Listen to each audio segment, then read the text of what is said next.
Hi, and welcome to 15 Minutes of Fame from the home offices here in Edmonton, Alberta. I'm Jeffrey Driscoll.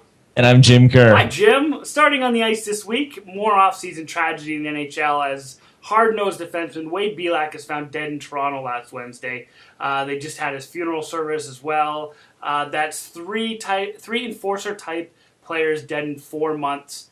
What's the reaction you've been seeing over the past week around the league, Jim? I think there's a lot of, the obvious shock and sadness, and then there's a lot of, what do we do about this? Because that's three players, three similar types of players, and it's really sad, but, you got to think that concussions or mild brain trauma, that sort of thing, the constant pounding of your head, that sort of thing played even a minor role in this, and it's really sad because with Wade Belak, I don't think a lot of people even knew there was an issue or a problem with him. But very, very happy-go-lucky, goofy kind of guy, and I think it took the other two were definitely shocking as well. With Derek Boogaard, the first one, everyone was just kind of like, oh my God, Rick Rippon. It was I can't believe it happened again. Now for a third one to happen, 2 weeks after the Rippon death, I think people are just in absolute shock. Yeah, I think it talks a lot about the psychological stability of NHL players, certainly after they've retired. I mean, that wasn't the case with Rippon, but it'll be interesting for the NHL to look into this, and to see what they figure out. Is it brain trauma? Is it just a psychological side of things? Either way, sounds like the NHL and NHLPA are going to look into it, and that can only mean good things. Yeah, I mean, it's when they get in there and try and figure out, is there problems with the support network, that sort of thing. But whatever, the fact that they're stepping up right away and saying they're going to do something is obviously a good step. Yeah, absolutely. Well, while we're on the topic of brain trauma, we've talked a lot about Sidney Crosby's concussion symptoms, especially in the last couple of weeks. But what about Marc Savard, Jim? I mean, Bruins GM Peter Chiarelli was quoted this week as saying that Savard's career is probably over. Talk a little bit about that, and what's the effect on hockey after this? That they said we're working off the assumption that his career's done, and that's a scary thought because this guy's still, I would say, in his prime. If you take away these concussions, early 30s, great playmaker, averaging probably over the last 5 full seasons he played, in the 90s in points, like a great player. And he waited till he was symptom-free to come back. It was March to December of last year. Yeah. He finally came back, and then he gets this other hit. And I watched it again this week when I saw the Bruins announcement there. And he hits the ice and he's grabbing his face. And you think, oh, maybe he's cut, but I think he just knew, like, oh my God, I have another concussion. And I think it's bad for the Bruins because they're obviously a good team.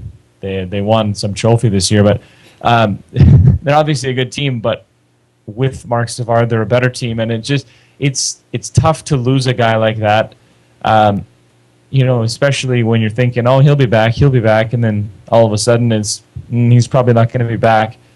And you add him along with some of the older players like Paul Kariya and Scatchard that had to retire because of concussions this year. They were sort of in the same boat as him, sort of waiting it out to see if maybe it'll go away and maybe I can come back. But, here's a younger guy having to retire, and you put that in with Sidney Crosby sitting out from January to now and still not being ready. You think, ooh, people say, oh no, he won't. Crosby won't have to retire, but I think we all hope he won't. But you see Marc Savard after 2 pretty bad ones, he's probably going to have to retire or maybe, take a few years off and give it another whirl.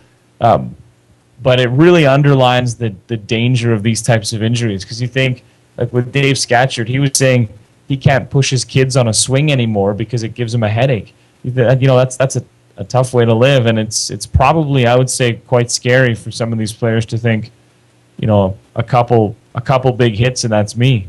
Yeah, absolutely, and that goes into we asked this week on our Facebook page what the NHL should do about all these concussions, and the overwhelming winner with 15 votes was make everyone wear Shanny's old shoulder pads. Yeah. Then see how tough they all are. I like that. Yeah. Yeah, that was really interesting. He put on Twitter a picture of his old shoulder pads and said something to that effect. But it's true. I mean, they've built players up to be, it's basically a coat of armor where you can hurt somebody without hurting yourself or without really feeling it yourself. You can deal a blow to someone that, you don't really feel, but, it puts them out for months. Yeah. So maybe it's time to scale down the padding a little bit. They did it to goalies, right? To increase scoring. So Totally. maybe we can do it to players to decrease, concussions and brain trauma. A little more important than scoring goals, I would say. One of the telling statistics from our very unofficial but very awesome poll is that there was 0% for the option of nothing. The NHL is doing a damn fine job. Which is just surprising, isn't it? How about that? Isn't that interesting? Very interesting. Yeah. Our pal Jill, she's at thatjill.blogspot.com. Our pal Jill was the only one to vote for my personal favorite and Kersey's personal favorite. Punish players by giving them a concussion back, an eye for an eye. How about that? Yeah. Yeah, I really like I also heard a comedian, Ron White, I think, he was talking about the death penalty in Texas. He's like, you kill us, we'll kill you back. Yeah, exactly. Same kind of deal. You give us a concussion? Oh, we're going to give you one back. Exactly. We also got 3 votes for the NHL going crazy with suspension, that the NHL should go crazy with suspension until the problem is solved. Thanks, everyone, for participating. Check us out on Facebook. We'll get another couple of polls up there. That's the way to do it. So I think the NHL suspension one only got 3 votes because nobody believes that they'll actually do it. Yeah, that's right. No, I hear that. On to a couple of other weird hockey stories here in the rundown, folks. The Winnipeg Free Press has written an open letter to the NHL and Gary Bettman as a preemptive strike against what band possibly playing at NHL Faceoff, Kersey? Nickelback. It's fun. That band just has a reputation like no other. There's obviously a lot of people who like them. Yeah. But there's obviously a lot of people who maybe closet like them because to write a petition to say, okay, there's going to be a Canadian band, please don't make it Nickelback. I like it. Poor boys from Alberta there. The New York Islanders have come out with an interesting way to leave a lasting mark on Long Island. Just ask Tattoo Lou, Jim. What's that all about? Yeah, I guess they're bringing a tattoo parlor into the building, and you can, at the intermission, grab a beer and a piercing. I like it. Which I don't know how I feel about that. Couple of fat guys with beers walking around with belly tattoo or belly piercings with the New York Islanders logo on it. Maybe that's just the way of a team with poor attendance trying to get some crossover business. That's right. I'm going to get a tattoo. Yeah, there's a hockey game on. I don't know. Since I'm there for the tattoo anyways, I might as well go see the hockey game. What the heck? Yeah. Training camp is less than 2 weeks away. What's one thing you can't wait to see this season, Jim? Every year, I can't wait to see who jumps out early in the scoring race. There's, it's usually the guys you expect, but every now and then, like last year with Steve Stamkos going crazy at the first half. So I'm excited to see which player. Maybe it'll be the Nuge. You never know. Maybe it'll be the Nuge. But that's the thing I always. How about you? Do you remember when it was Dustin Penner and it was like, yeah, Dustin Penner should totally play on Team Canada this year? Yeah, yeah. How about you, Jeff? Well, I'm the same way. I like to see all the new players. I like to see how they fit in. It's just like when I buy the new version of NHL 12 every year. I love getting the new players in there, seeing what line combinations. So I guess that's the big thing for me is what line combinations are going to go through exhibition. I can't wait for NHL 12 because I just, every year I just love being very poor at a new game. Yeah, that's right. And then by the time NHL 13 comes out, I'll be good enough to maybe play online. I like it. Yeah, maybe. On NHL 12. We're going to move on to the Then I'll have to learn the new deeks and all that. Yeah, exactly. We're going to move on to the GABBYs now, folks. These are the good and bad by you. We take the best and the worst of the world of sport, usually told to us by you, and we, make fun of them. So let's get to the first good. To odds and promotions, they were put in a tough spot recently when an 11-year-old kid in Minnesota was drawn to take a shot for $50,000 at a hockey charity event. The kid's twin brother ended up taking the shot and sure enough nailed it from 89 feet out, which is unbelievable. His dad fessed up to it and to organizers that it was the brother, it was the wrong one, who took the shot. But instead of giving them nothing, which odds-on promotions could have, the company has donated $20,000 in their name to the youth hockey in the state. How about that, Jim? Oh, yeah, that's good. You know, I got to take a shot one time from center. Yeah. I was a kid, which is my first excuse. Yes. My second excuse is they gave me an aluminum stick, and my hands were freezing.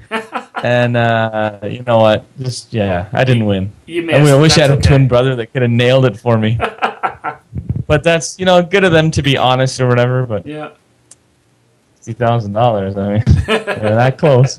A good to EPL club Arsenal. They got smoked 8-2 by Man United last weekend at Old Trafford. They just barely escaped our bad GABBYs. Barely.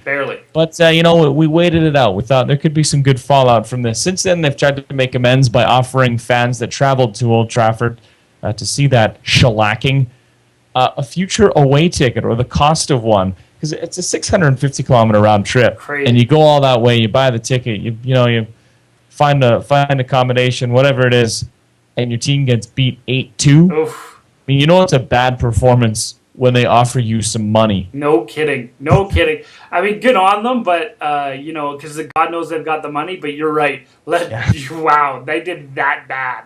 Like, that's incredible. Yeah. Yeah, absolutely. And finally, on the good side, to the WNBA's Tulsa Shock, who are lucky to be even getting on the good side of the GABBYs this year, who recently snapped a 20-game losing streak with a 77-75 win over the LA Sparks. That 20-game slide set a league record, Kersey.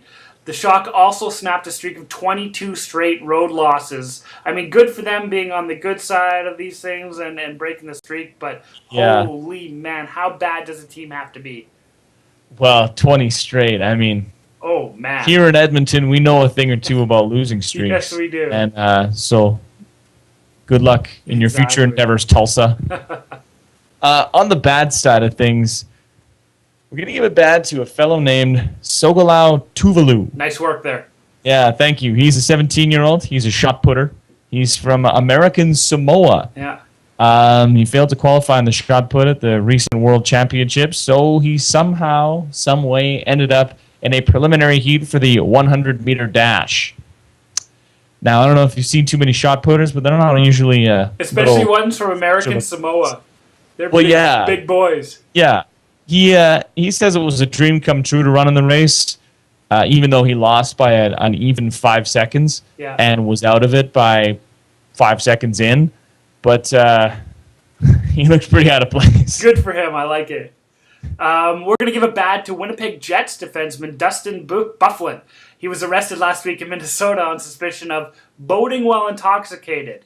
While we don't endorse that, folks, what we're talking about here is that he reportedly weighed in at 286 pounds. The guy is huge, which is about 30 pounds heavier than his playing weight. Maybe he's just preparing for these cold Manitoba winters coming up here, Jim. Well, I've heard it's cold. It's certainly colder than it is in Atlanta. Yeah, absolutely. So, well, maybe because he doesn't have to take his shirt off on the beaches anymore, he can be 283 pounds. Nobody's moving that guy from the front of the net, let me tell you. No, 286. Wow. We got about a minute left here, Jim.